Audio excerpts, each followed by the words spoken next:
On the part of the Senate, the joint session is called to order. On the part of the House of Representatives, the joint session is called to order. Please rise for the singing of the Philippine National Anthem to be led by the Philippine Charity Sweepstakes Chorale.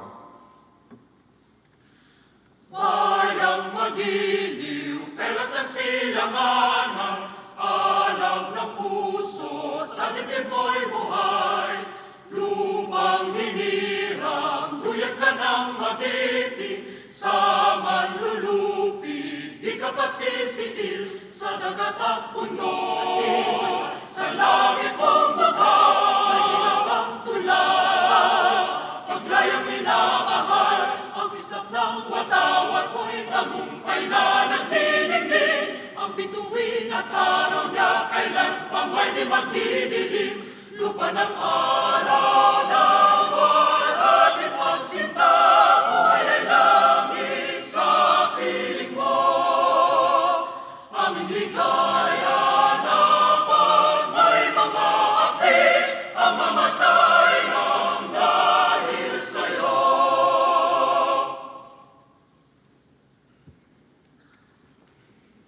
Please remain standing for the awiting panalangin to be performed by Ruben Don Diego Laurente.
Ladies and gentlemen, honorable members of the 20th Congress of the Philippine Supreme Court, His Excellency, the Most Reverend Charles John Brown and esteemed members of the Diplomatic Corps, Executive Secretary Ralph Recto and honorable members of the Cabinet, First Lady Luis Araneta Marcos, other distinguished guests, ladies and gentlemen, good afternoon.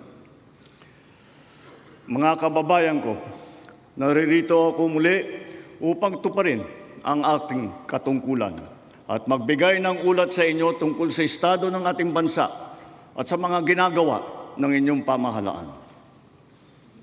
Isang taon na ang nakalipas mula noong huli akong tumayo rito upang ilantad ang katiwalian na nadiskubre namin sa mga flood control project. Gaya ng aking ipinangako sa inyo, Nagsagawa tayo ng malawakan at malalimang investigasyon na walang pagkikiling kahit kanino man. Masusi nating sinuri at sinundan kung saan tayo itinuro ng ebidensya. Lahat ng kailangang gawin ay ginawa natin upang matuntun ang punot dulo. Mayroon ng mga unang nakasuhan at nakulong, mga kontratista, matataas na opisyal, pati na mga mambabatas. At dumating na tayo sa punto na ayon sa Ombudsman ay malapit na ang paghain ng patong-patong na kaakibat ng mga nailang pera ng taong bayan. Gayon din, pinigilan natin ang paglabas ng pera ng bayan na ipambayad pa dapat sa mga depektibo, peke o guni-guning mga proyekto at mapupunta lamang sa mga bulsa ng mga tiwalaing kontraktor at opisyal. Halos 25 bilyong piso. Sa kabila ng mga kaganapang ito, kailangan natin umusad tungo sa pagbabago. Nakatulong ang lahat ng mga ulat at hinaing ninyo sa isumbong na Pangulo, ang inyong pagbabantay at pakikialam sa pamahalaan ay ang susi sa paglaban sa katiwalian. Ang reforma sa DPWH ay nagsimula na. Nagpasok tayo ng mga bagong graduate kasama ang mga tuwid at maasahang mga job order at contract of service. Bukod sa mga flood control project, lahat ng mga proyekto ay sinuri at tiniyak na talagang kinakailangan at maayos mula sa plano, presyo hanggang pagpapatupad. Para walang overpricing, sinigurado natin na ang mga materyales ay ayon sa presyo sa merkado. Bantay sarado ang bawat proyekto at ang nakalaang pondo sa transparency portal, integrity chain at katuwang na ang mga civil society organization. Mula nung tumama sa ating bansa ang epekto ng giyera sa gitnang silangan, nagdeklara tayo agad ng State of National Energy Emergency. Iisa ang ating misyon, uplift, ang iahon ng ating nahihirapang mga mamamayan. Ang lahat ng mga ahensya ay inatasang magtipid at pagtuunan mabuti ang mga programa na mas mahalaga sa pagtugon sa mga epekto ng krisis. Ibinuhos natin ang pondo kung saan karapat-dapat at mas kinakailangan sa mga pangunahing serbisyong ramdam at tiyak na makakatulong sa ating mamamayan. Ang pera ng taong bayan na muntik mapunta sa bulsa ng mga tiwaling opisyal ay naisalba natin. At sa halip na nagamit natin sa mabuti at para sa tunay na kapakanan ng mamamayan. Ibinaba natin ang karagdagang halos 58 bilyong pisong pondo sa mga lokal na pamahalaan para mas mabilis at mas malawak ang paglingap sa taong bayan. Mataas ang tiwala at kumpiyansa natin sa mga lokal na pamahalaan. Ito ay paghahanda na rin para sa mas marami at mas malawak na serbisyo para sa kanilang mga nasasakupan. Nagsimula tayo doon sa mga direktang naapektuhan ng kaguluhan. Ang pagsaklolo sa ating mga kababayang OFW na naipit sa digmaan. Mahalagang misyon ito ng pamahalaan. Gayong lagpas 2.2 milyong Pilipino ay naghahanap buhay sa Middle East. Simula nung naputok ang gera, mahigit 12,000 kababayan natin ang ating naiuwi sa bansa na ligtas. Mahigit 140,000 OFW naman ang ating nabigyan ng sari-saring tulong sa gitna ng kaguluhan sa Middle East. Tulad ng pagkain, tulong pinansyal, pagpapagamot at masisilungan. Pag-uwi sa Pilipinas, sila ay ating tinulungan upang makapagsimula muli sa pagpahanap buhay sa pamamagitan ng Action Fund at OWA Kabuhayan Program. Ang iba naman ay nilapit natin sa peso o kaya'y sinama natin sa bayanihan para sa balikbayang manggagawa job fair. Samantalang ang iba ay tinulungan natin makapaghanap buhay muli sa ibang bansa. Bukod sa kanila, ang mga magbabalik natin mga gurong OFW ay papasok na sa mga public school natin kung saan sila ay higit na kinakailangan. Dahil dito sa Pilipinas, sila ang ma'am at saka ang sir. Patuloy ang ating ugnayan sa iba't ibang bansa at ang suporta natin sa mga OFW para sa kanilang kaligtasan. Lalo na at may mga kababayan tayong nasawi o hanggang ngayon ay nawawala sa Middle East. Pangalawa, bunga ng ating magandang ugnayan sa iba't ibang bansa. Natiyak nating sapat ang supply ng langis para sa ating pangangailangan. Sa kabila ng pagsara ng Strait of Hormuz ay nagawa natin makabili at makapag-angkat mula sa ibang pagkukunang bansa tulad ng Japan, South Korea, Oman, India, maging sa Russia, pati na sa China. Dahil sa mga ito, natiyak natin na sapat ang supply ng bansa na tatagal hanggang halos 2 buwan. Nakipag-usap din tayo sa Iran para sa kaligtasan ng ating libo-libong mga kababayang tripulante na nasa Strait of Hormuz. Sa kooperasyon ng ating mga kumpanya ng langis, hindi naging biglaan ang pagtaas ng presyo ng petrolyo, kundi paunti-unti sa loob ng 1 linggo. Ito ay para naman maging magaan sa ating nahihirapang mga consumer. Nagtakda rin tayo ng sunod-sunod at malalaking mga price rollback na kailangan tuparin ng mga kumpanya ng langis. Sa tulong ng batas na naipasa ng Kongreso, agad din natin nasuspindi ng 3 buwan ang pagpataw ng excise tax sa LPG at saka sa kerosene. Bukod dito, agad din natin nilimitahan ang pagtaas ng presyo na inaangkat nating bigas. Inaresto at kinasuhan din natin ang mga nahuling nagsasamantala sa kabila ng pagdurusa ng taong bayan habang may state of energy emergency. Lahat ng posibleng gawin para mababa ang presyo at mapabagal ang pagtaas nito, ginawa natin. Marami ang naapektuhan o kaya nawalan ng trabaho sa panahong ito. Kaya tuloy-tuloy ang pagsasagawa natin ng mga job fair sa buong bansa. Nitong Mayo 1, araw ng paggawa at kasagsagan ng mataas na presyo ng krudo, nagsagawa tayo ng halos 100 job fair, kung saan halos 300,000 trabaho ay pinagbigay alam natin sa publiko. Sa isang araw ng job fair na ito, lagpas 6,000 Pilipino ang hired on the spot. Dito rin natin ipinamahagi ang mga sweldo para sa mahigit 100,000 benepisyaryo at nagtatrabaho sa ilalim ng dilip at tupad ng DOLE. Kumilos agad tayo upang pigilan ang mabilis na pagtaas ng presyo ng bilihin. Hinikayat ang mga bangko at e-wallet na magbawas ng kanilang karaniwang singil sa bawat transaksyon na online. Kaya ngayon, maraming bangko at e-wallet na nagbaba o nagtanggal ng kanilang sinisingil sa online transaction fee. Upang makaluwag din sa mamamayan, nagbigay ang mga bangko ng hanggang 6 na buwang palugit sa pagbabayad ng utang at hanggang 1 taon naman kung ang utang ay ginamit para sa agrikultura.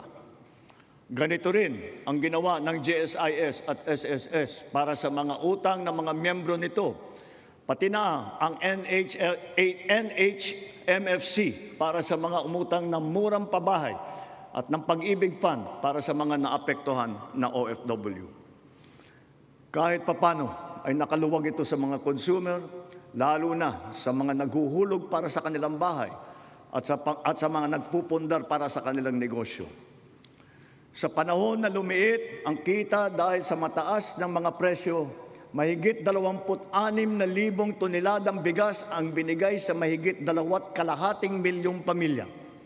At ito'y itutuloy pa natin hanggang umabot sa 8 milyong pamilya na makikinabang.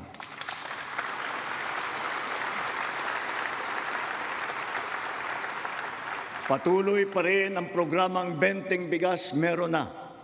Ito'y nakakapagbigay ginhawa sa mahigit 12 milyong Pilipino sa buong bansa.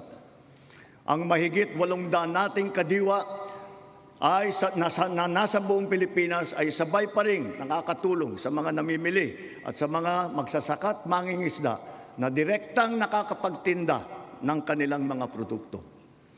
Nagbigay din tayo ng suporta sa halos 2 milyong magsasaka at mangingisda sa kasagsagan ng mataas na presyo ng langis sa ilalim ng Presidential Assistance to Farmers, Fisherfolk and Families o yung tinatawag na PAF.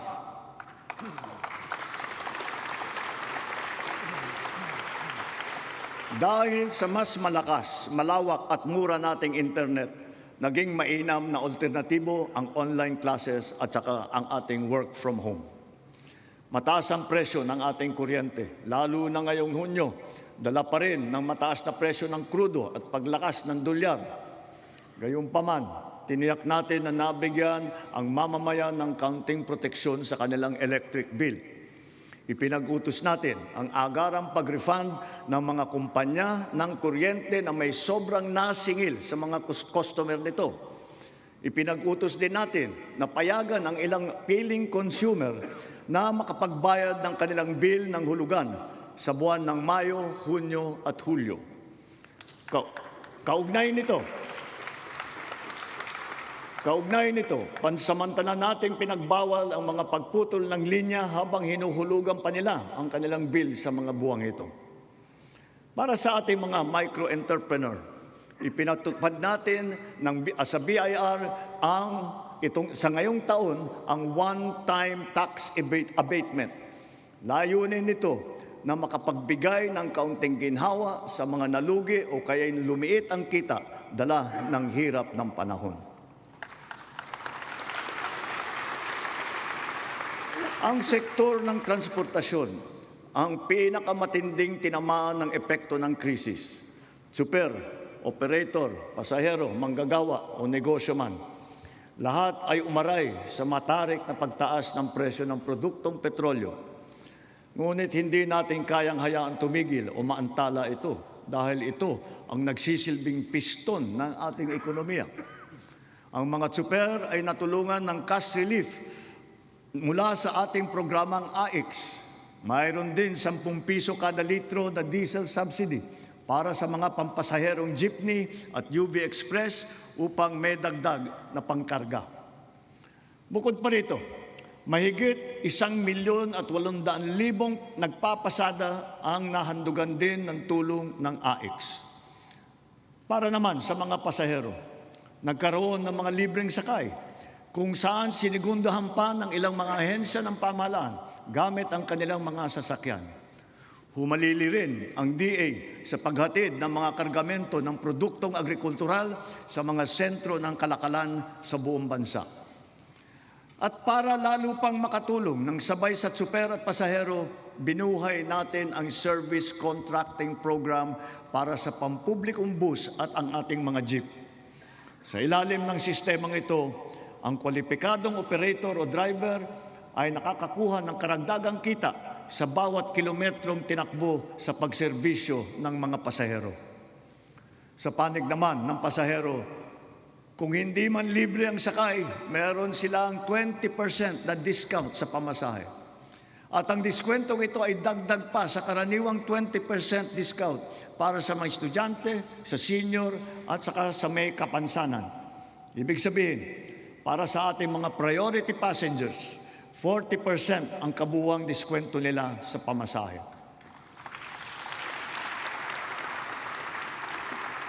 Nariyan din ang tupad, tuloy pasada, kung saan nagkaroon ng dagdag na kita ang mga super na pampasada. Sa mga programang ito pa lang, milyong mula nang ito'y nailunsad. Dito sa Metro Manila, ang lahat ng mga sumasakay ng LRT2 at MRT3 ay patuloy na nagiginhawaan ng 50% diskwento sa pamasahe. Bukod pa ito sa mga espesyal na diskwento na ating ibinibigay tuwing linggo at mahahalagang kapistahan. Sa ating mga paliparan at pantalan, pansamantala nating binaba ang sari-saring mga bayarin sa paggamit ng mga pasilidad, gaya ng terminal fee, landing and take-off fee, harbor fee, anchorage at berthing fee, pati mga storage fee. Halimbawa, sa Cebu Port, naging libre ang terminal fee. Sa mga paliparan naman,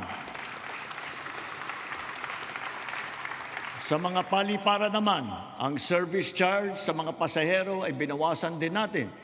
Gayon din sa PITX, ang terminal na nag-uugnay ng Metro Manila sa Katimugan. Sinuspindi natin ng 3 buwan ang pagsingil ng terminal fees sa mga pampasaherong sasakyan. Sa mga expressways naman, Sila ay may diskwento sa toll fee na umabot hanggang halos 200 piso. At kapag ang kargamento naman, naman ay pagsakay ng roro ay produktong agrikultural at sangkap ng pagkain, binaba natin mula 500 ang terminal fee. Ngayon, piso na lang ang sinisingil sa kanila. Sa pagdaan naman nila sa mga expressway, libre ang toll fee ng mga truck na accredited ng Department of Agriculture. Dahil sa lahat ng mga pinatupad na ito, milyong-milyong Pilipino ang kahit papano ay direktang nakaramdam ng tulong sa panahon ng mataas na presyo ng petrolyo. Sila ang ating mga tsuper ng pampublikong sasakyan, mga estudyante, manggagawa, pati na rin ang mga magsasaka at marami pang pasahero sa buong Pilipinas. Ramdam pa rin natin ang bigat ng mga epekto nito sa ating bansa. Hanggang kailangan, asahan ninyo na hindi titigil ang pagsuporta ng pamahalaan. Naglaan tayo ng mahigit 60 bilyong piso para dito hanggang sa katapusan ng taon.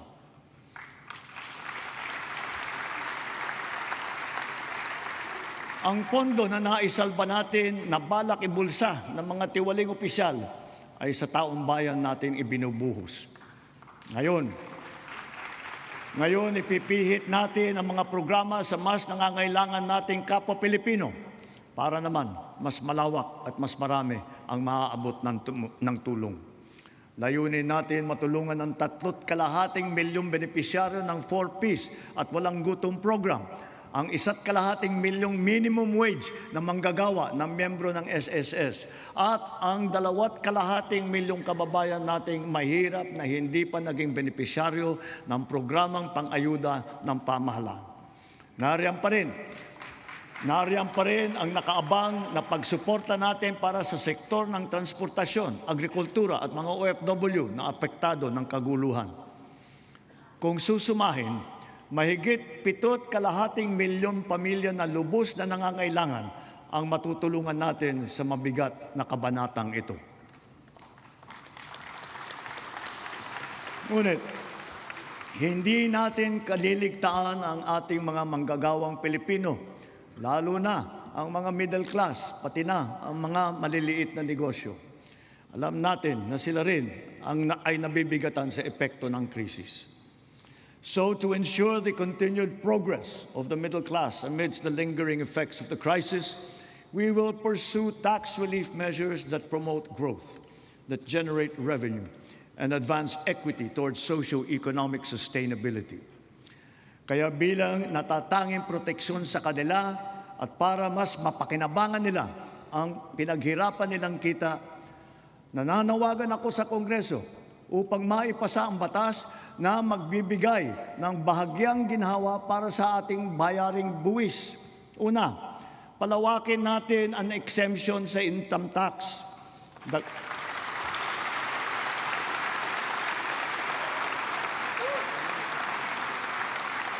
Sa atin ng mga nagdaang buwan.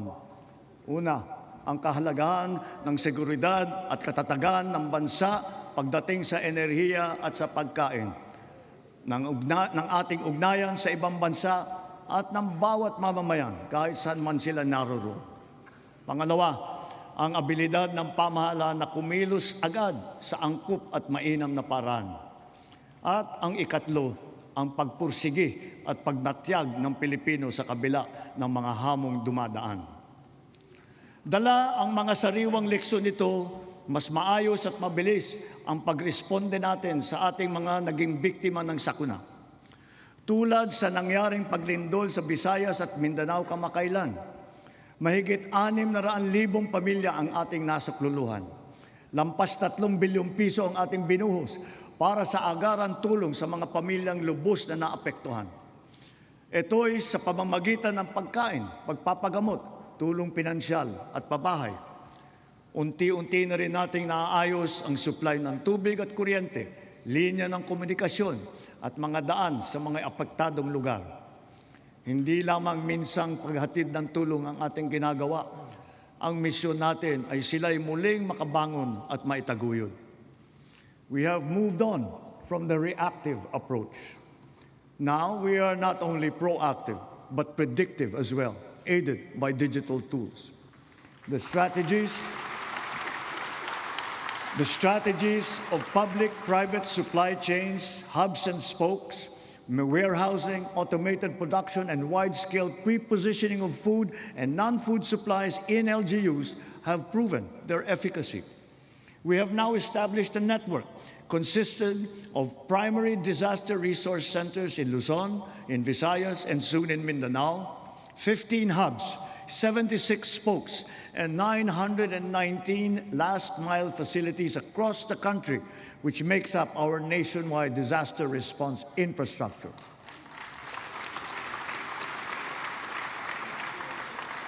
Because of this robust system, delivery of emergency nourishment and relief to target areas is now made possible under 24 hours. Sa panahon ng krisis o kalamidad, handa na ang pamahalaan sa pagpapadala ng mga mobile energy system upang makapaghatid ng emergency power sa mga lugar na nawalan ng kuryente.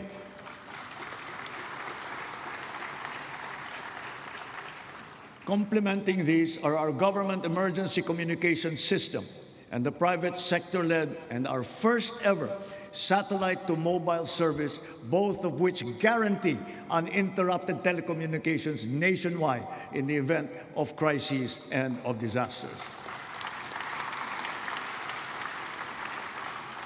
At dahil meron na tayong konsepto ng state of imminent disaster, hindi na natin hinihintay na mangyari ang sakuna. Aagapan natin ang paghahanda at pagresponde. And so, taking all these lessons to heart, our overarching mission and all our conscious efforts henceforth must not be to simply uplift, but to ensure security and self-sufficiency of our nation and of our fellow Filipinos. Sa nasaksihan nating pagtaas ng presyo ng petrolyo, maraming kababayan natin ang umasa sa pampublikong sasakyan. Kaya't pinagtutuunan natin ng mabuti ang ating mga tren, mga busway, transport hub at integrated terminal at ang pagpapaganda at pagpapalawak ng mga paliparan at pantalan sa buong bansa. Ito ay upang mas malawak at malayo ang naaabot, tumaas ang kapasidad at maging moderno at mas maginhawa ang serbisyo. Halimbawa, sa susunod na taon, ang mga tren ng North-South Commuter Railway ay tatakbo na sa pagitan ng Valenzuela at Malolos. Sisikapin ng DOTR na sa pagtapos ng administrasyong ito, tapos na rin ang railway hanggang sa Clark.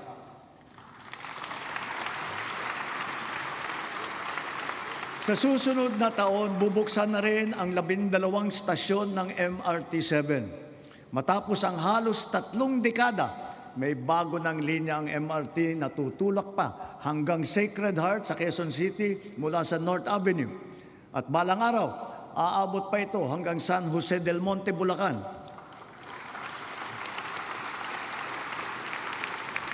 Sadyang napakalaking ginhawa nito sa halos 1 milyon na pasahero bawat araw. Thanks to the recently enacted Accelerated and Reformed Right-of-Way Act, right-of-way issues are now more quickly resolved, removing the biggest choke point in our mass transit development program. Sa kabilang banda, yung unang bahagi ng Cebu Bus Rapid Transit ay bukas na. At yung nasa Ilocos Norte naman ay ating pasisinayaan sa susunod na taon. Ang mga nag-modernize ng mga sasakyan, lalo na ang mga lumipat sa mga hybrid at electric vehicle, ay hindi nakaramdam ng kurot ng pagtaas ng presyo ng petrolyo. Consistent with our clean energy drive, we have encouraged the adoption of electric vehicles. We have removed all tariffs on EVs until 2028 to bring down market prices. And government has also been mandated to prioritize electric vehicles and their refleeting plans. This clean and green policy is two-pronged. It shall also spur growth of our domestic local industries across the EV value chain, specifically those involved in the vehicle assembly and manufacturing of batteries and related spare parts. Mitiin natin na sa pagdating ng 2040, kalahati ng mga sasakyan natin ay EV na. Ang ilang makabagong love bus at ang articulated bus na gagamitin sa Davao City, mga EV na. Ang MB Dalaray naman na pinasayaan natin kamakailan lamang ay isa ring EV na nabuo sa pagtutulungan ng UP at saka ng DOST. Sa darating na panahon, ang ganitong electric ferry boat ang gagamitin sa Pasig River Ferry Service mula Pinagbuhatan sa Pasig hanggang Escolta sa Maynila. Kaya hinihiling ko ang suporta ng buong industriya upang mapaandar na natin sa lalong madaling panahon ang ating minimiting modernisasyon ng mga pampublikong sasakyan. Titiyakin natin na magiging makatao, magaan at makatarungan ang pagpapatupad nito. Tulad ng aking nabanggit, dapat mataas ang kalidad, matibay at maghahatid ng pangmatagalang ginhawa sa taong bayan ang lahat ng pampublikong infrastruktura.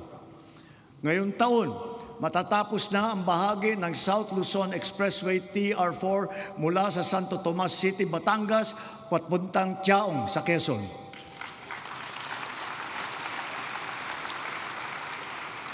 Halos 17,000 motorista araw-araw ang makikinabang dito. Ang mga nasirang tulay sa San Juanico sa Eastern Visayas, Cabagan, Santa Maria sa Isabela, Pigatan sa Cagayan, Calbigan at Liloan sa Samar, at Panuliran sa Iligan ay kaagad nating naayos at ngayon nagagamit na muli.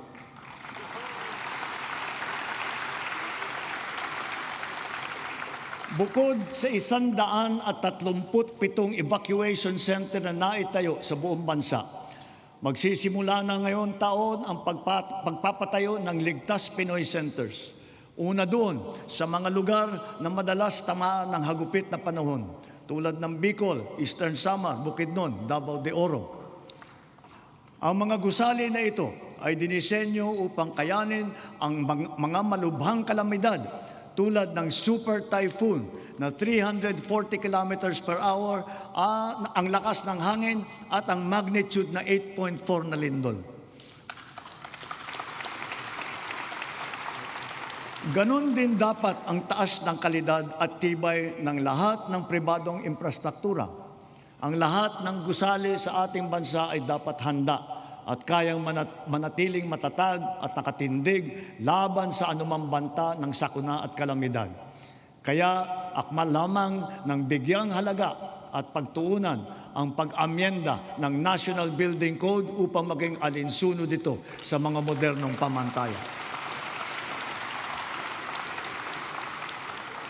Katambal ng paglaban sa katiwalian, kaugnay ng mga ghost at substandard na flood control project, naglunsad din tayo ng Oplan kontrabaha sa buong bansa. Dito sa Metro Manila, masigasig ang ginagawang paglilinis ng mga estero at imburnal sa pangunguna ng MMDA. Nakakatulong ang mga Cash for Work program sa malawakang paglilinis na mahigit 200 estero at waterway mula sa Luzon hanggang Mindanao, sa Ilocos Sur, sa Cagayan, sa Camarines Sur, Negros Occidental, Cebu, Capiz, Iloilo, Lanao del Norte, Maguindanao del Sur, Misamis Oriental at Bukidnon. Sa kabila ng mga ginagawa nating ito, kailangan pa rin nating iwasto ang ating pamamaraan sa pagtapon ng basura. One systemic intervention is to update our 25-year-old Ecological Solid Waste Management Act, aligning it with modern waste management practices such as waste-to-energy and waste treatment technology.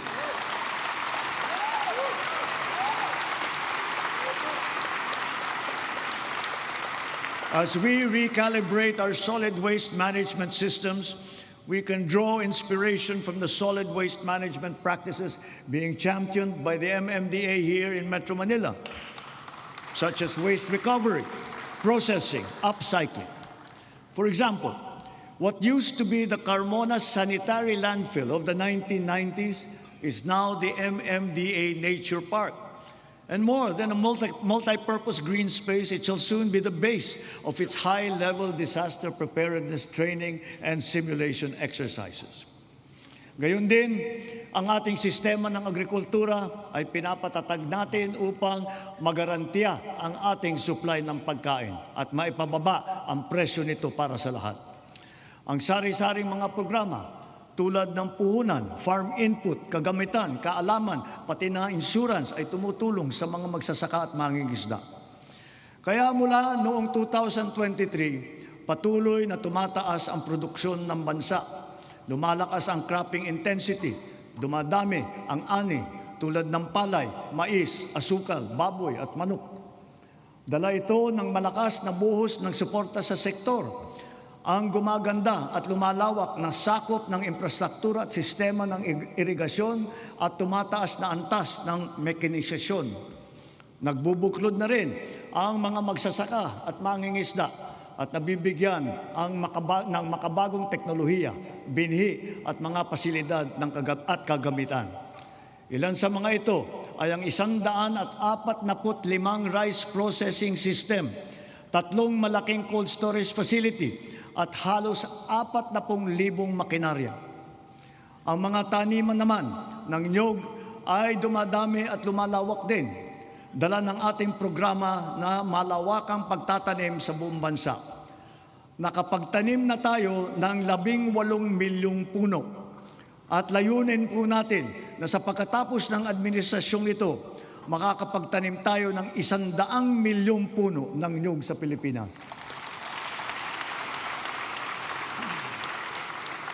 Gagarantiyahin ito ang tatag ng ating industriya ng niyog hanggang sa mga susunod na dekada. Ang NFA din ay ngayon may mas malakas na ang kakayahan sa pagbili ng mga ani ng magsasaka sa mas magandang presyo at sa pag-imbak ng buffer stock. Ang mga sari-saring peste at sakit na ay nagbabantang manira ng mga inaasahang magandang kita. Halimbawa rito, ang avian flu at saka yung ASF. Kaya tinitiyak ng DA na ang mga magsasaka ay natututo ng mga makabagong kaalaman at mga mainam na paraan sa pag-iwas at paglaban sa mga ito. Gayunpaman, ang insurance ay nagsisilbing mabisang panangga laban sa pagkalugi dala ng pagkawala o pagkasira sa hindi inaasahang pangyayari. Sa nakalipas na 4 na taon, natulungan ang sektor upang mabawi ang halaga ng pinsala sa hanapbuhay na umabot sa 19 bilyong piso halaga na kabayaran. Ang crop insurance ngayon ay hindi limitado sa mga pananim. Kasama sa saklaw nito ang mga alagang hayop, palaisdaan, mga gamit at pasilidad, pati sasakyan na pang-agrikultura. Meron ding life insurance para sa mismong magsasaka at mangingisda. Papalawigin pa ng Philippine Crop Insurance Corporation at DA ang kaalaman ng mga magsasaka at mangingisda tungkol sa crop insurance. Upang makapagbigay ng kapanatagan sa isipan ng mga benepisyaryo ng agrarian reform, wala tayong tigil sa pamamahagi ng mga titulo sa lupa na ginawad sa kanila. Marami sa benepisyaryo ang naghintay ng 30 hanggang 60 taon. Ang iba, mapalad na nasaksihan ang paglabas ng kanilang titulo. Sa tagal naman ng panahon, yung iba, apo na ang tumanggap. Gayon din, kahalaga sa kanila ang seguridad na hatid ng kalayaan mula sa pagkalubog sa utang. Kaya asahan ninyo, kukumplituhin na natin ngayong taon ang ginagawa natin pagpapawalang bisa ng mga utang ng ating mga benepisyaryo.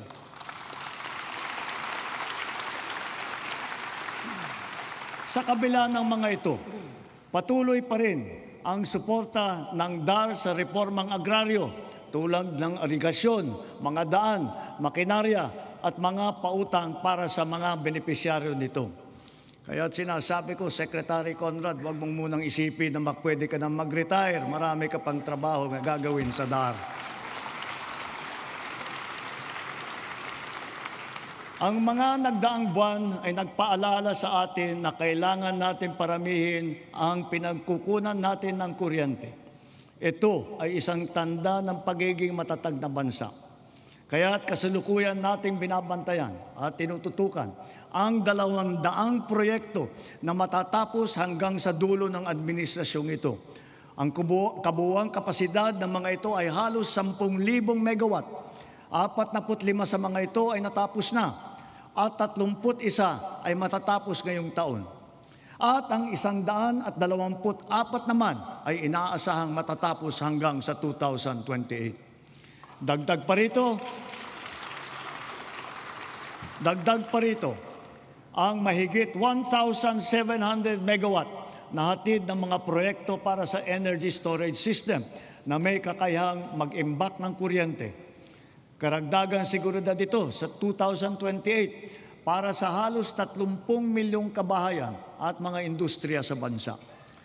Ang mga proyektong ito ay napabilis ng dahil sa mga bagong patakaran at proseso na nagpapadali ng pagnegosyo dito sa ating bansa para sa mga Pilipino at dayuhang negosyante. Ngunit siyempre, mas pinapaghalagahan natin ang mga teknolohiya na hindi umaasa sa inaangkat na krudo na pinapaandar ng mga likas na yaman ng ating bansa tulad ng renewable at indigenous. Bukod sa ilang mga plantang pinapatakbo ng krudo, nakapagdagdag tayo ng mahigit 60 plantang pinapatakbo naman ng geothermal, solar, hydro at wind at saka ng biomass. Because of the extension as well of the Malampaya service contract until 2039, drilling operations once again resume for the first time in 8 years. What we have uncovered is truly a national treasure. An untapped reserve of 222 billion cubic feet of natural gas, which bodes well for the continuous production of our premier gas field until 2034. To put it in context, 222 billion cubic feet of natural gas is sufficient to power 1.6 million households for the next 8 years until 2034. Inspired by this development, we have already awarded a total of 14 petroleum service contracts in Luzon, Visayas, and Mindanao. By far, this is the highest number of such contracts ever to be awarded during a single term of any president in our history.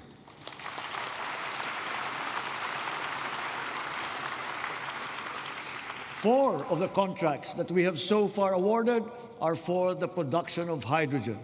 Hydrogen gas will serve as a backup fuel for our power plants, especially useful for our off-grid areas.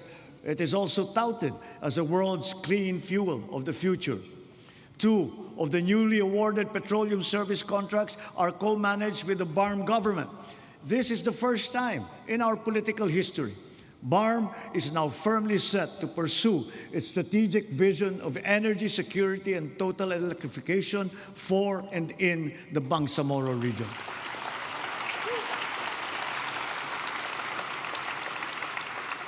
Sa kabila ng mga nailatag para sa ating seguridad sa enerhiya, panatag ang aking loob na kaya nating umangat pa. We have begun to embark on the establishment of hydrogen power plants. Multiple projects are now in their pre-developmental stage in Marinduque, in Masbate, Zamboanga, Sibugay, Basilan, and other potential areas. Pushing the envelope further, perhaps it is time for us to revisit nuclear energy production.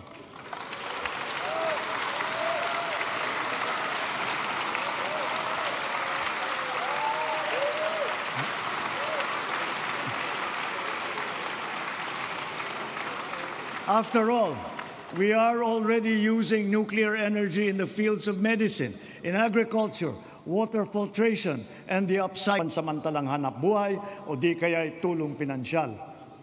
Ngunit, mas mainam pa rin ang pangmatagalang seguridad ng makukuha mula sa matatag na trabaho. Maraming trabaho ang hatid ng ating lokal na industriya na patuloy natin pinalalakas. Kasabay ng seguridad na dala ng matatag na trabaho ang SSS, GSIS at Pag-ibig Fund. nagsisilbing proteksyon para sa mga manggagawang Pilipino. Katuwang ang mga ahensyang ito, nakakaipon ang manggagawang Pinoy para sa kanyang pagtanda at sa pagretiro. Nakakatulong din ito sa panahon ng kagipitan, kalamidad o krisis sa buhay. Bukod pa riyan, daan ito upang makapagpundar para sa sariling buhay tulad ng mga abot-kayang pabahay sa ilalim ng ating 4PH program. Nariyan ang DSUD at mga ahensyang kasapi sa sistema ng pabahay upang matupad ang pinapangarap ng natahanan ng Pilipino. Katuwang ang pribadong sektor at lokal na pamahalaan. Puspusan natin pinupuno ang kakulangan sa pabahay sa buong bansa. Ito ay ginagawa natin sa pamamagitan ng mga bagong komunidad, mga acquired asset ng Pag-ibig Fund, Community Mortgage Program, Resettlement, at pati na mga paupahan. Sa ating programang pabahay, higit 500,000 bahay ang ating naitayo na at napondohan. Kasama ang higit 100,000 bahay na naidagdag natin sa loob lamang ng isang taon sa ilalim ng pinalawig natin na 4PH program. Susi sa lahat ng ito ang magandang sistema ng pautang upang gawing mas abot kaya ang mga pabahay para sa mga Pilipino.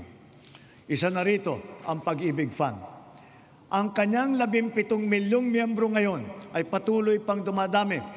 Kung kaya, ang pinupundar ng mga miyembro ay patuloy ding lumalago. Ngayon, itinaas natin sa 10 milyong piso ang limit sa pautang para sa pabahay. Halimbawa, dahil dito, ang mag-asawa na may mas kakayahang bumili ng pinapangarap nilang bahay para sa kanilang pamilya. Ngayon, halos 7 milyong OFW na ang nagkaroon ng insurance. Dahil dito, panatag tayo na ang mga OFW natin ay naaalagaan at natutulungan ng mabuti. Patuloy din na dumadami ang mga kasunduan natin sa ibang bansa para sa karagdagan oportunidad para sa hanap buhay. Napataas din natin ang minimum wage ng OFW natin na namamasukan bilang kasambahay. Para naman sa ating mga pensyonadong uniform personnel na nagsakripisyo para sa seguridad ng ating republika, itinaas natin simula ngayong taon ang nakukuha nilang pensyon at subsistence allowance.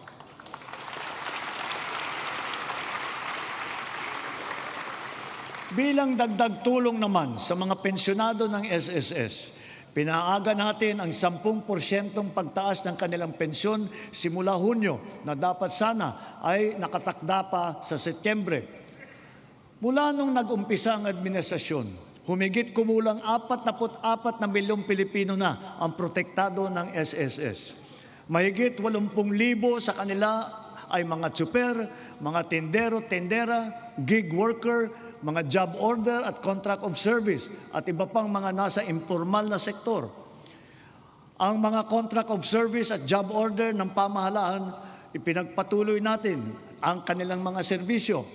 Naglaan pa tayo ng karagdagang sahod para sa kanilang paghulog sa SSS, Pag-ibig at PhilHealth bukod sa iba pang mga benepisyo. Misyon natin na mas marami pang Pilipino ang makakasapi sa SSS, lalo na ang informal na sektor at mga self-employed na tulad nila.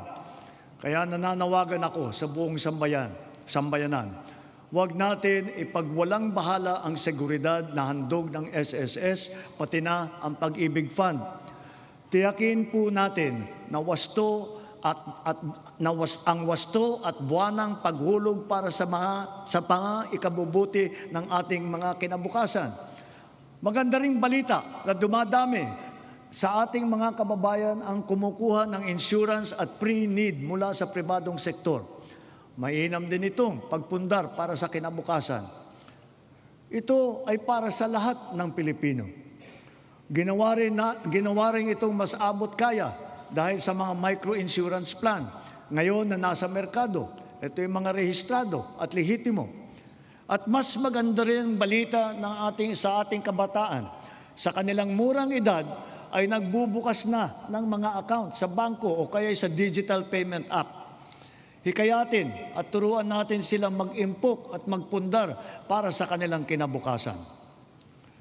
Gayunpaman, edukasyon pa rin ang siyang pangunahin nagtataguyod ng kakayahan kung kaya ito ang nangunguna sa listahan ng administrasyong ito.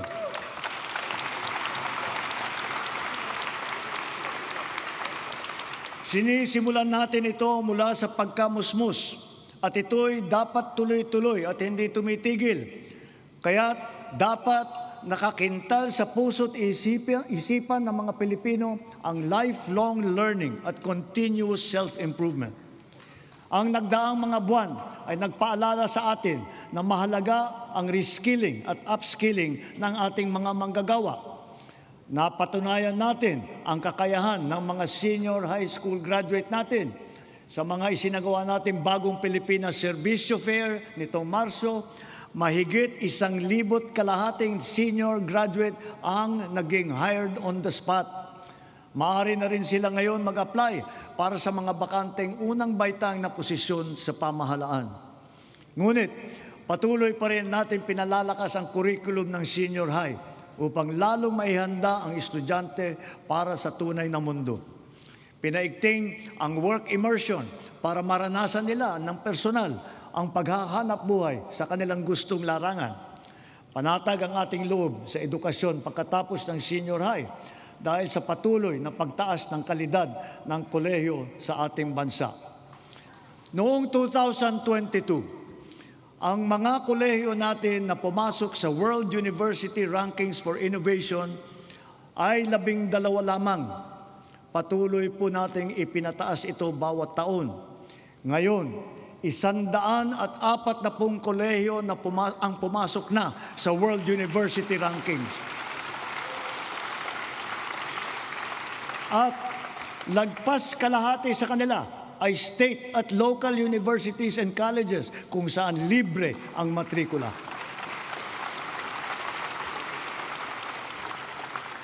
Para mahikayat ang kabataan na magtapos ng kolehiyo, ang tanggapan ng Pangulo ay naglaan ng 100,000 piso para sa 5 estudyante sa bawat barangay sa buong bansa. Sila ngayon ang ating presidential scholar. Mabisang pambato rin sa buhay ang mga programa natin sa TechVoc o TVET. Sa ngayon, 81% na ang placement rate ng mga dumadaan sa kursong TechVoc. Halimbawa, sa programang Super Scholar at ang programa Entrepreneur, naturuan ang mga driver ng panibagong kaalaman na sa kanilang iba't ibang pangkabuhayan. Sa programa naman ng DOLE at DA, mahigit 10,000 magsasaka at mangingisda sa buong bansa ang matuturuan na rin sa mga bagong kaalaman. Ang TechPro ay nakapaloob na sa senior high at ito'y progresibo o ladderized upang maging tulay sa agarang hanap buhay at hakbang din tungo sa patuloy na pag-aaral at pagsasanay. Maaring gamitin ng isang TVET graduate ang kanyang national certificate bilang pundasyon upang maituloy pa ang pag-aaral hanggang maging ganap itong kolehiyong diploma. Halimbawa, ang electrical installation and maintenance sa senior high, maaring magtuloy sa electrical engineering balang araw. Ang caregiving, pwedeng ituloy sa nursing. Sa kabilang banda, kahit graduate ng kolehiyo ay maaaring kumuha ng NC upang tumahak ng ibang larangan o kaya'y magnegosyo. Inahayag ng DOLE at TESDA sa publiko ang kompletong impormasyon ukol sa mga kurso at programa ng TVET, lokasyon ng mga training center at provider, paano mag-apply, petsa, iba pang mahahalagang detalye. Malaking tulong ngayon ang TESDA Passport na bunga ng digitalization ng inyong mga serbisyo. In line with our digital transformation drive, our DICT continues to train our tech-savvy citizenry in high-impact tech skills to help them stay competitive in this ever-evolving field. AI is here to stay. And so we adopt it to harness its potential to enhance critical sectors, from our educational system to our industries. We have launched massive training programs for AI readiness, which have reached at least 1.8 million individuals, students, parents, and teachers alike.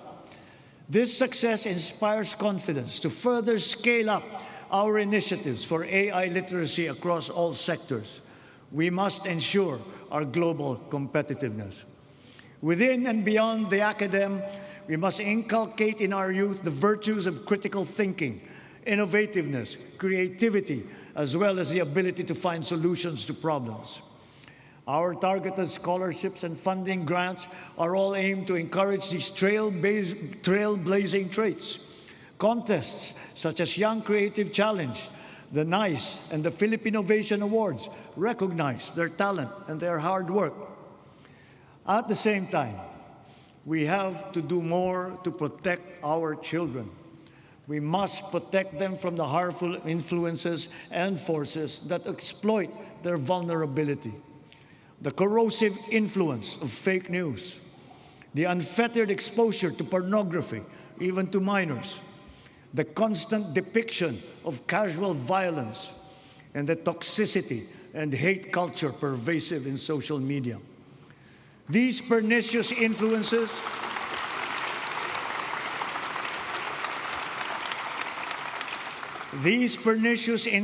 lead to issues of their mental health, rise in teenage pregnancies and HIV/AIDS cases, and other extremely harmful consequences. We must all assume a community responsibility for our young people's protection. Ang mga nasawi na ating mag-aaral kamakailan, dala ng karahasan at kapabayaan, ay nag-iwan ng malaking puwang sa kanilang pamilya at mapait na aral din para sa ating lahat. Sa mga magulang at kaanak ng mga nasawit at nasaktan dahil sa nangyaring karahasan sa mga paaralan, tanggapin po ninyo ang aming taimtim na pakikiramay. To the parents of Chris Lawrence Fabian, Joyancy Separa, and Ayesa Nicole Dazo, we are all so very proud of the unflinching bravery and heroic virtue that you have instilled in your children. They are an inspiration to us all. Their courage and their selflessness, true Filipino qualities, are the virtues that these trying times call for. Kailangang mamulat ang buong lipunan at akuin ang responsibilidad. Pag-ibayuhin natin ang ating paggabay at pag-aruga sa ating mga kabataan. Magkakasama tayong lahat sa misyong ito, ang pamahalaan, pamilya, paaralan, simbahan, industriya, komunidad.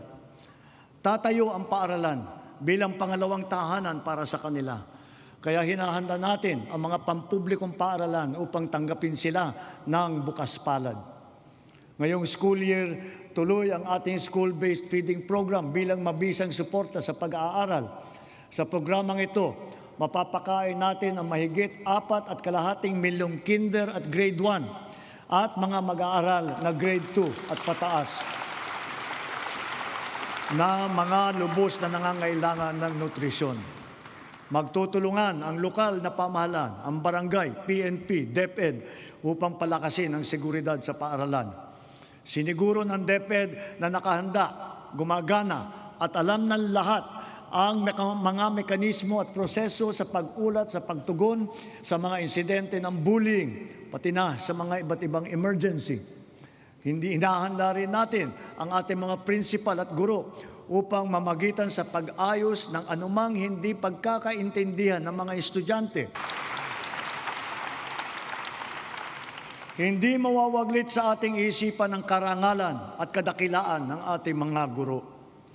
Pinangako ko noong nakalipas na SONA na walang magre-retirong guro na Teacher 1. Ngayon, mahigit 80,000 guro at school head sa pampublikong paaralan ang na-promote gawa ng ating expanded career progression.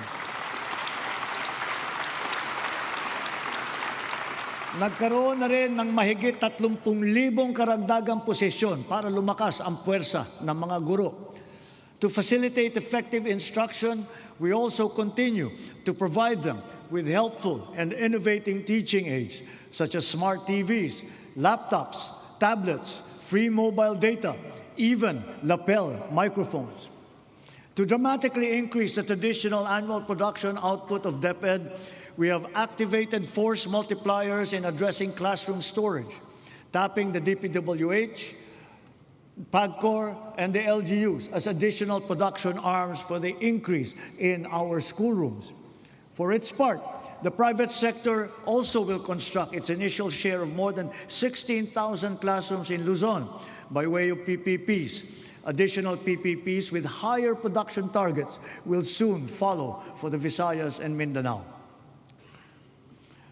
Kapag may nagkasakit sa pamilya, tila krisis ang tumama. Sa mahal ng pagpapagamot, kaya nitong simutin ang kita o ipon ng isang pamilya. Kaya malusog na pamumuhay ang ating pangunahing isinusulong. Kumpletong bakuna, maayos na nutrisyon, regular na ehersisyo at pag-iwas sa masamang bisyo at mapanganib na gawain.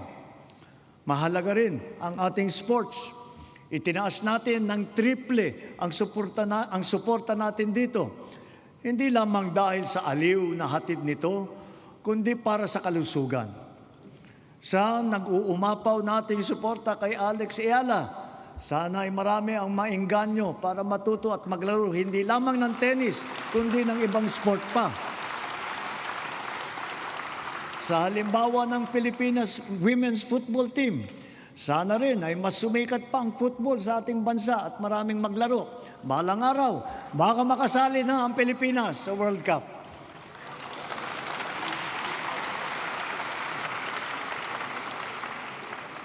Ang ating sistema ng universal healthcare ay ang pangunahing seguridad sa kalusugan ng bawat Pilipino, katuwang ang DOH at saka ang PhilHealth. Daig ng maagap ang masipag. Ito ang layunin ng ating YAKAP program. Ilayo ang Pilipino mula sa sakit at tugunan ng maaga ang nagbabadyang karamdaman. Sa taong ito, 4.5 milyon na ang nakapagpatingin mula sa 25 milyong Pilipino nakarehistro sa programang ito. Hangad natin, mas maraming klinika pa ang makakasapi sa YAKAP upang mas marami pa ang pagpipilian ng ating mga mamamayan. Sa kaugnay nitong gamot program, ang membro ng PhilHealth ay makakakuha ng kailangang gamot mula sa mahigit 2,000 accredited na provider. Ang bawat membro ay may benefit limit pa na 20,000 piso kada taon. Ngayon, 75 na ang makakalagang gamot na kasama sa listahan ng programang ito. Meron diyang antibiotic, laban sa asma, alta presyon, kolesterol, para sa diabetes, sa ubo, lagnat, at iba pang mga sakit na kadalasang nararamdaman. Sa 7 buwan ng taong ito, mahigit 300,000 kababayan natin ang nakinabang dito. Bukod sa programang ito ng PhilHealth, ang bilang ng mga gamot na tinanggalan natin ng value-added tax ay umabot na sa mahigit 2 diabetes at para rin sa mental health. Sa buwis na ito na ating tinanggal, ang side effect dyan ay mas mababang presyo nito sa butika.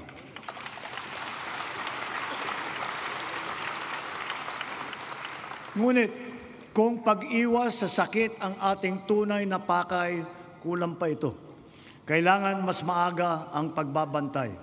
Kaya pinapalawak pa natin ang programang ito. Sa susunod na taon, unti-unti nating isasama ang iba't ibang uri ng blood test at gamot upang mas maagang matukoy at mabantayan ang posibleng sakit sa bato, atay, thyroid at hepatitis B. Nariyan pa rin ang malaking suporta ng PhilHealth kung kailangan talagang magtungo sa pagamutan.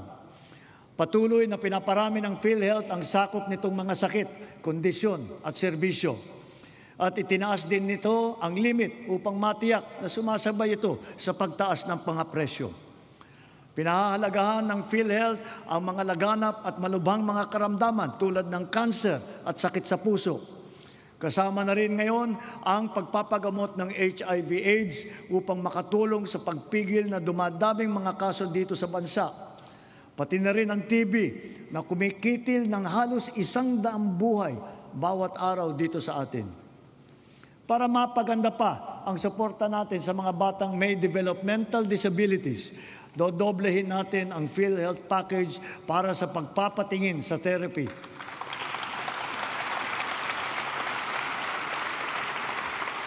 Dadamihan din natin mula sa 70 hanggang 150 ang bilang ng therapy session na sakop ng PhilHealth. Nakaantabay din para sa kanila ang Project Aruga ng DSWD para sa karagdagan tulong pinansyal. Mula sa lagpas 5 milyong pamilyang Pilipino na gumagamit ng PhilHealth noong 2022, umabot na sa mahigit 7.5 milyong pamilya ang nakatamasa ng mga benepisyo ng PhilHealth nitong nakalipas na taon. Lahat ng ito ay gawa ng ating masigasig na paghikayat, maayos na proseso ng pagrehistro at mas pinabilis pang pagbayad sa mga ospital at healthcare providers. At mula nung inilunsad matapos ng huling SONA, halos 3 milyon ng kapwa natin ang walang binayaran kahit 5 sa kanilang pagpapagamot gawa ng ating zero balance billing sa mga ward ng ospital ng DOH.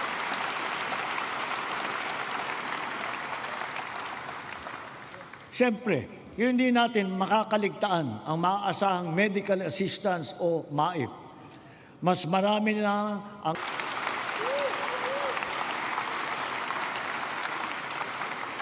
sa mahigit 56 na milyong nakapag-download at gumagamit ng ating eGov app, ganong karaming Pilipino kasama ang kanilang pamilya ang madali nang maaabot ang napakahalagang medical assistance na ito mula sa national government.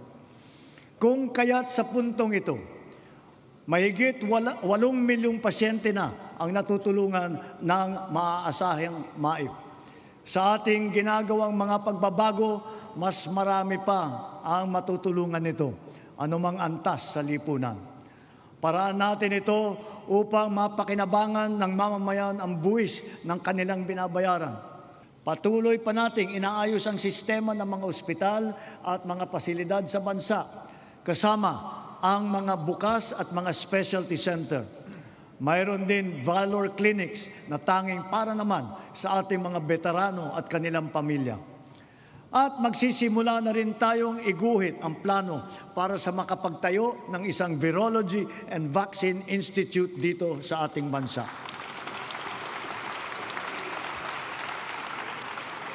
Kasabay nito, ang hanay ng mga dalubhasa sa larangan ng medisina at kalusugan ay dumadami na rin. Mula noon na magsimula tayo, mahigit dumoble ang kumukuha ng medical scholarship kapalit ng obligasyon na maglilingkod sa mga pampublikang ospital sila balang araw. Sa kanilang pinamamalas na serbisyo publiko, ang ating mga doctors to the barrios ay nagsisilbing huwaran sa ating mga susunod na henerasyon ng mga Pinoy na doktor.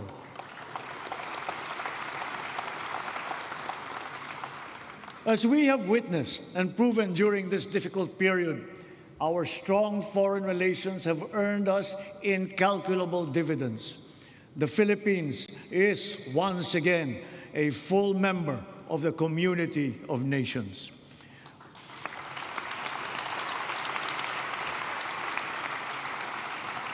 Our vigilant trade facilitation efforts have resulted in integrating our country into the international free trade network that is the widest and most active one that we have ever had in our history.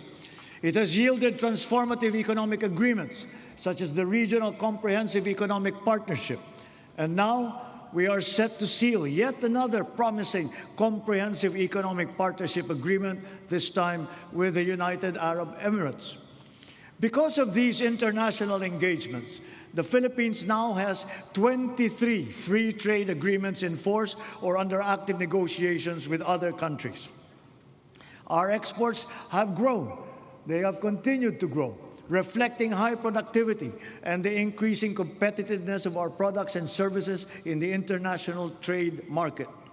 It now behooves us to reinforce our strengths, enhance our comparative advantage, and diversify our portfolio. On this principle, we have maintained our competitiveness in supplying critical components to top technology companies in the world. We have also maintained export competitiveness for our indigenous farm products, such as ube, coconut, bananas, other tropical fruits. And we have now ventured into new, invaluable ones like enoque mushrooms. Foreign investments continue to pour in because of our beneficial policies, especially those promoting ease of doing business and accelerating digital transformation that curb red tape and corruption. Over the past 3 years, more than 6 trillion pesos in investments have been facilitated through our green lanes. These are estimated to create over 400,000 jobs for our Filipinos. Our productive ecozones lay down the fertile groundwork that brings these investments into actual fruition, posting consistent growth rates over the past 3 years. Extending beyond Metro Manila, from Luzon to Mindanao, promising new areas have been recently proclaimed, such as in Dumaguete and Misamis Oriental. And soon, we will also present a strong case for Palawan and for the halal industry. We continue to strive for bigger and greater things, venturing into areas heretofore unimaginable. That is, strategic and emerging industries that position our country in the global value chain, such as in the fields of pharmaceuticals, advanced manufacturing, luxury goods, technology, and logistics. Additionally, a product of the 23-member-strong U.S.-led Pax Silica, do not have to look or sail very far to find dependable allies. ASEAN is our safe harbor, within which we share not only mutual proximity, but affinity. During our chairship of the ASEAN Summit this year, we advocated for greater solidarity and cooperation among ASEAN member states. Together, we found ways to alleviate the dire consequences of the war in the Middle East. Through a united ASEAN and its strong extended network, we have achieved greater security and resilience as a region and as individual nations, more capable of withstanding disruptive events. The ASEAN +3 Emergency Rice Reserve System will guarantee emergency rice supply in case of shortage in our domestic production.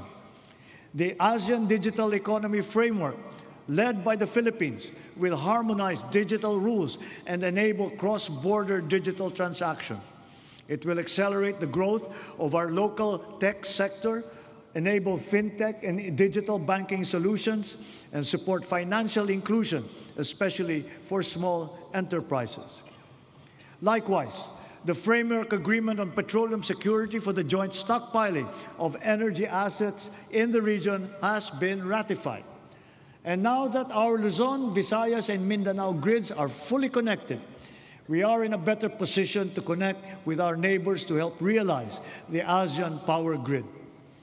Moved sense of community to a return to the table, armed only with a genuine desire for peace and for normalcy. True diplomacy builds, violent conflict only destroys. Peace and order are the foundations of security for our country, for our region, for the world.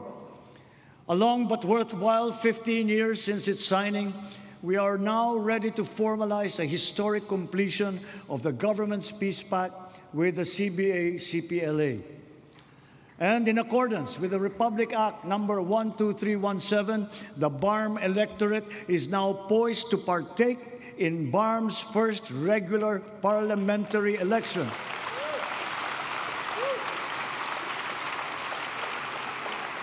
This is a critical accomplishment under the Comprehensive Agreement on the Bangsamoro. COMELEC, law enforcement, volunteers, deputized agencies, all stakeholders are now ready to ensure that this defining political exercise will be peaceful, orderly, and credible. May these inspiring developments strengthen our collective belief in the unity and indivisibility of the Filipino nation amidst our individual diversity. Our unity and collective consciousness are challenged now greater than ever before. A common threat lies before us, directed against our dignity and self-respect. Of late, our very humanity has been called into question. Magkakatunggali, tayo ay magkakabigkis tulad ng ating pinamana sa ating buong kasaysayan. Sa mga pang-aalipusta, hindi tayo matitinag. Sa manlulupig, hindi tayo pasisiil.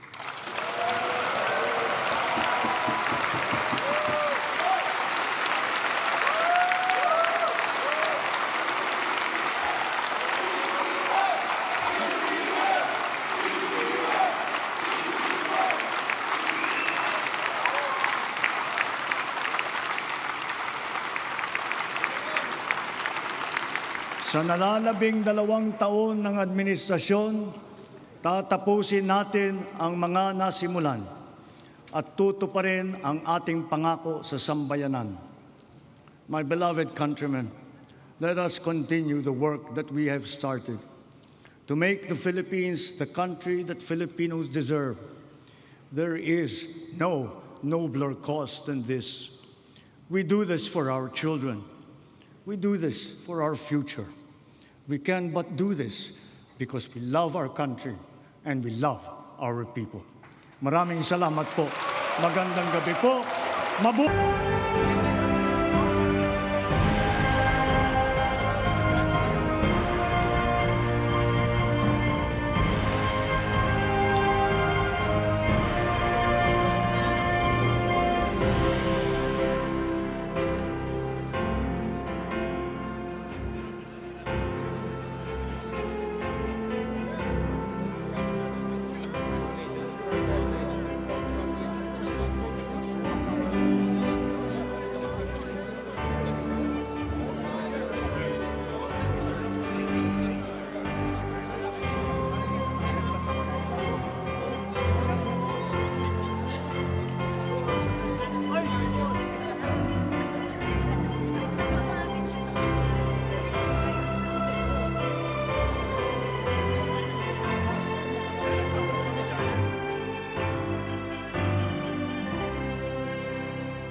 lot of hard bills to pass. Daming assignment.